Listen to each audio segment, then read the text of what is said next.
Hi hello అచ్చం బయట పానీపూరి బండి దగ్గర దొరికే చాట్ లాగా రాజ్మాతో చాట్ ఎలా తయారు చేసుకోవాలో చూద్దాము. దానికోసం ఒక 6 గంటలు నానబెట్టుకున్న రాజ్మాని శుభ్రంగా 2-3 సార్లు కడుక్కొని ఒక కుక్కర్లో వేసుకోవాలి.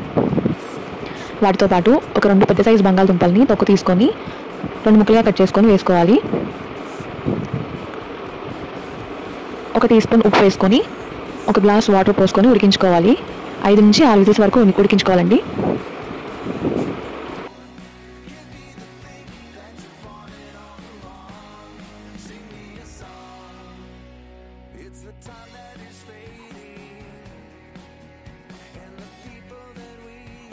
అవి ఉడికేలోపు ఒక బాండి పెట్టుకొని 1 టేబుల్ స్పూన్ నూనె వేసుకోవాలి.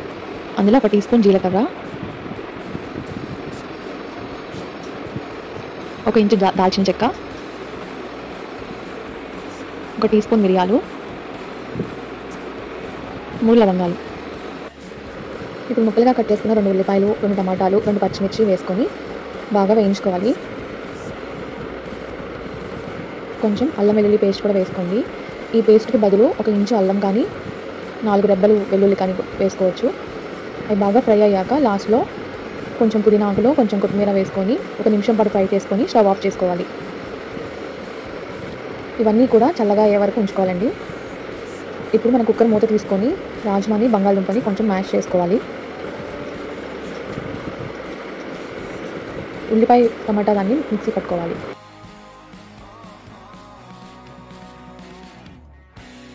అదే బాండీలో మనం మిక్సీ పట్టుకున్న పేస్ట్ని, ఉల్లిపాయ టమాటా పేస్ట్, రాజ్మా బంగాళదుంప మిక్చర్ని వేసుకొని 2 కలిసేలాగా బాగా కలుపుకోవాలి. కొంచెం వాటర్ యాడ్ చేసుకొని కలుపుకోండి.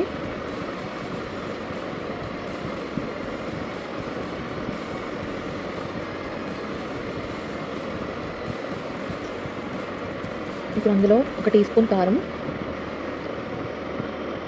1 teaspoon chaat masala, 1 teaspoon garam masala, ఈ 3 కూడా వేసుకొని బాగా కలుపుకోవాలి. ఒక 5 మినిట్స్ ఉడికించుకోవాలి. ఇప్పుడు మనం చాట్ అరేంజ్ చేసుకుందాం. ఒక ప్లేట్లో చాట్ వేసుకొని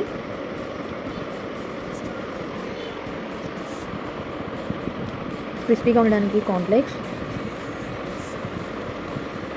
కొన్ని ఉల్లిపాయలు, కొంచెం కొత్తిమీర, వేయించుకున్న పల్లీలు,